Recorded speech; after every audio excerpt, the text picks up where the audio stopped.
আমরা যেটা দেখলাম পত্রপত্রিকায় যে ডক্টর মোহাম্মদ ইউনূস মিস্টার নরেন্দ্র মোদীকে বাংলাদেশে আসার আমন্ত্রণ দিয়েছেন এবং তিনি যেটা বলার চেষ্টা করেছেন যে বাংলাদেশে চমৎকারভাবে সবকিছু চলছে, এখানে হিন্দুদের উপর কোনো নির্যাতন চলছে না। ভারতীয় মিডিয়াতে যে হিন্দু বিরোধী প্রচারণা চালানো হচ্ছে, যার প্রেক্ষিতে দিল্লির কেন্দ্রীয় সরকার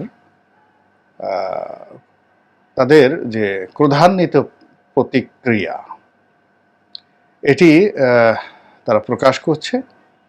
ভারত বাংলাদেশের ব্যাপারে যেন মাথা গলায়, নাক গলায় এবং মাথা ঘামায়, এই ব্যাপারে ভারতীয় জনমত নরেন্দ্র মোদীকে উস্কে দিচ্ছে। কেউ কেউ সৈন্য পাঠানোর কথা বলছে, সীমান্তে রেড অ্যালার্ট তো এমনি জারি করা আছে। এই সমস্ত বিষয়গুলো নিউট্রাল করার জন্য নরেন্দ্র মোদী সাহেবকে বাংলাদেশ ভ্রমণের আহ্বান জানিয়েছেন ডক্টর মোহাম্মদ ইউনূস, যেতে আপনি এসে দেখে যান বাংলাদেশের সব কিছু আগের চাইতে ভালো চলছে। ভালো কথা। এখন এটার পরিণতি কি হতে পারে?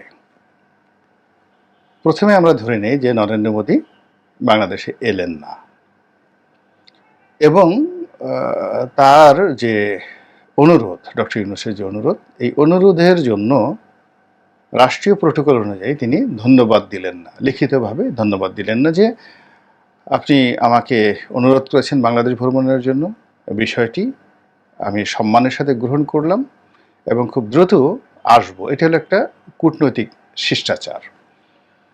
এটি যদি নরেন্দ্র মোদীর পক্ষ থেকে করা না হয়, আপনারা যারা আমার এই ভিডিও দেখেন এবং যারা সরকারি কর্মে নিযুক্ত রয়েছেন বা যাদের আত্মীয় স্বজন পররাষ্ট্র মন্ত্রণালয়ে রয়েছে, তারা একটু খোঁজ নিয়ে দেখবেন যে এই ধরনের কোনো চিঠি, প্রোটোকল বা ধন্যবাদ সংক্রান্ত কোনো চিঠি নরেন্দ্র মোদীর অফিস থেকে আমাদের পররাষ্ট্র মন্ত্রণালয় বা প্রধান উপদেষ্টার অফিসে এসেছে কিনা। যদি এসে থাকে তাহলে ধরে নিতে হবে যে ডক্টর মোহাম্মদ ইউনূসের সঙ্গে একটা সম্পর্ক স্থাপনের জন্য ভারত রাজি।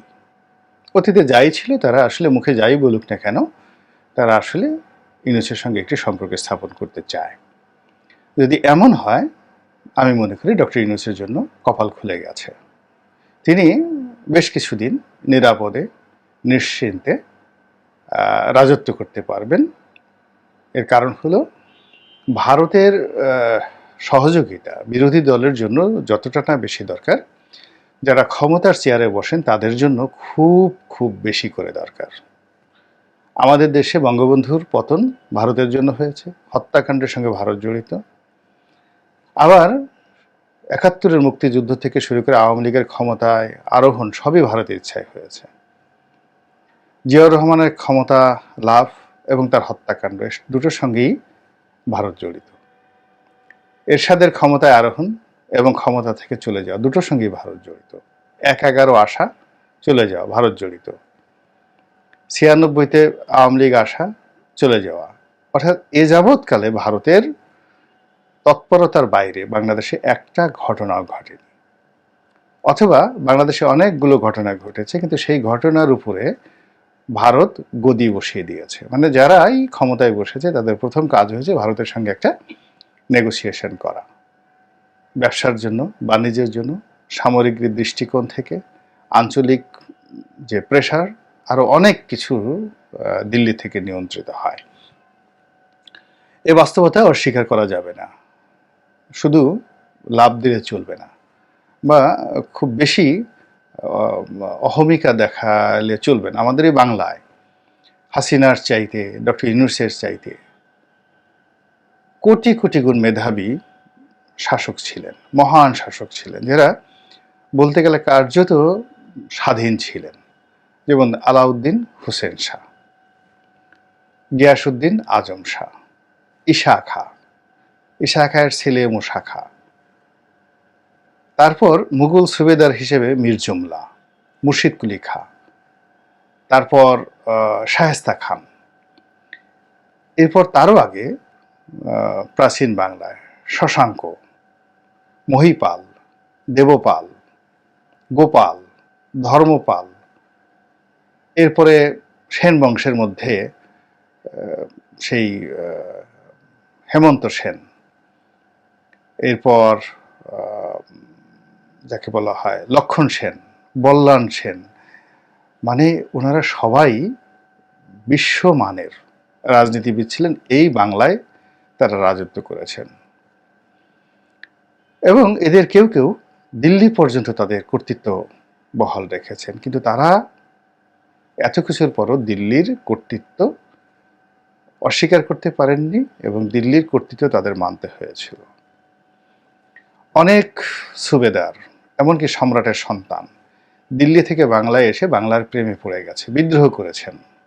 যেমন সুলতান Ghiyasuddin Balban, one of the mightiest emperor in the world, তার মতো এত ক্ষমতাধর কঠোর শাসক ছিলেন না। তার ছেলে বড় ছেলে বোখরা খান, নাসিরউদ্দিন বোখরা খান, তিনি বাংলায় এলেন শাসক হয়ে এবং তিনি বললেন যে আমার দিল্লির সিংহাসন দরকার নেই, আমি বাংলা নিয়ে থাকব। কিন্তু এটা হলো না। পরবর্তীতে যখন গিয়াসউদ্দিন বলবন মারা গেলেন, তখন উত্তরাধিকারী হিসেবে যখন বুখরা খান বাংলায় রয়ে গেলেন এবং তার ছেলে অর্থাৎ গিয়াসউদ্দিন বলবনের নাতি এবং বুখরা খানের ছেলে কায়কোবাদ ক্ষমতায় বসলেন, তখন এই বাংলার সঙ্গে দিল্লির যুদ্ধ হয়ে গেল, পিতা পুত্রের যুদ্ধ।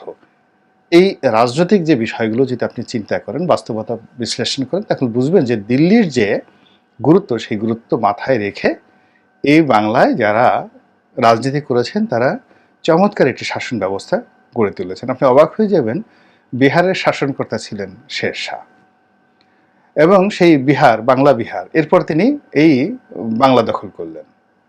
তাহলে বাংলা এবং বিহার, পরবর্তীতে উড়িষ্যা, এখান থেকে কিন্তু শের শাহের রাজনীতি শুরু হলো এবং এখান থেকে তিনি দিল্লির বাসা হয়েছিলেন। কিন্তু দিল্লির বাসা হওয়ার পরেও তিনি এই বাংলাকে আলাদা সুযোগ দিতে পারেননি। দিল্লির পলিটিক্সটা এমন ছিল, এই বাংলা থেকে তাকে অন্য দিল্লিতে নিয়ে গেছে। তিনি ইচ্ছা করলে সোনারগাঁয়ে কিন্তু রাজধানী স্থাপন করতে পারতেন, কিন্তু তাকে করতে দেওয়া হয় নাই। তিনি দিল্লিতে বসেই চালিয়েছেন এবং দিল্লিতে চালানোর কারণে তাকে খুব অল্প বয়সে কিন্তু মরতে হয়েছিল।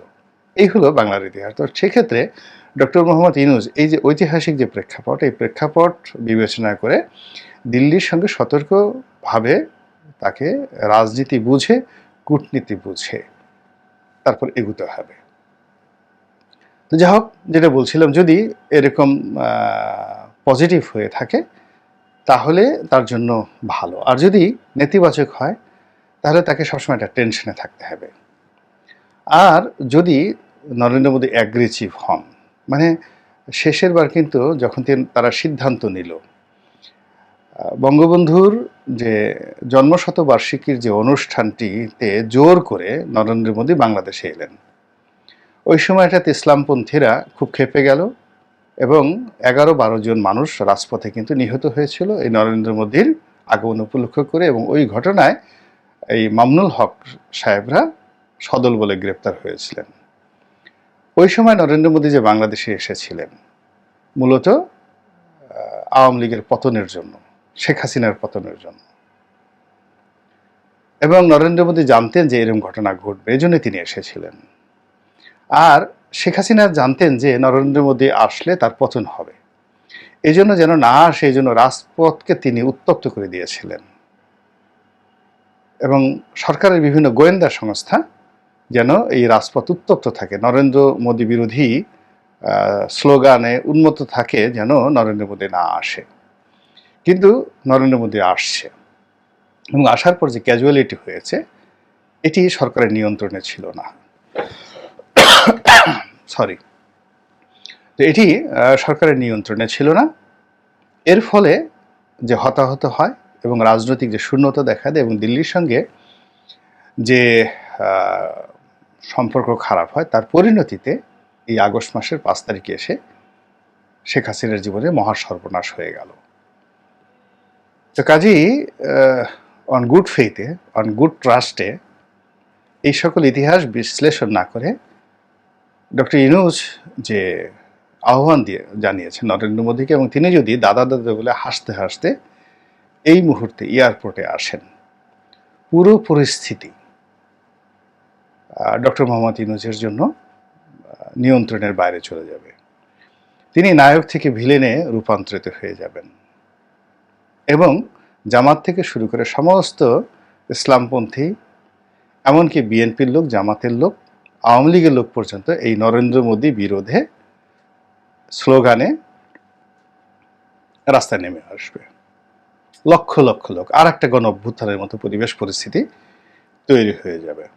তো এই জিনিসটি ডক্টর মোহাম্মদ ইউনূস না বুঝে, না বিশ্লেষণ করে, না বিবেচনা করে তিনি বলেছেন, এটা আমার কাছে বিশ্বাস হয় না।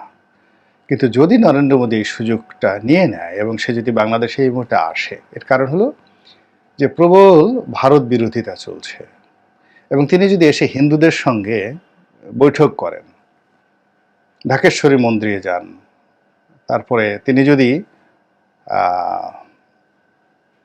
চট্টগ্রামে যান এবং তার প্রোটেকশনের জন্য তিনি যদি মনে করেন যে আমার প্রোটেকশনের জন্য আলাদা ও তাদের যে ব্ল্যাক ক্যাট রয়েছে সেই বাহিনী বাংলাদেশে আসে, কল্পনা করতে পারেন কি ধরনের একটা পরিস্থিতি তৈরি হয়ে যাবে? তো কাজেই এই বিষয়গুলো বলা মূলত ডক্টর মোহাম্মদ ইউনূসকে সচেতন করা। আল্লাহ আমাদের সবাইকে হেদায়েত দান করুন এবং হেফাজত করুন।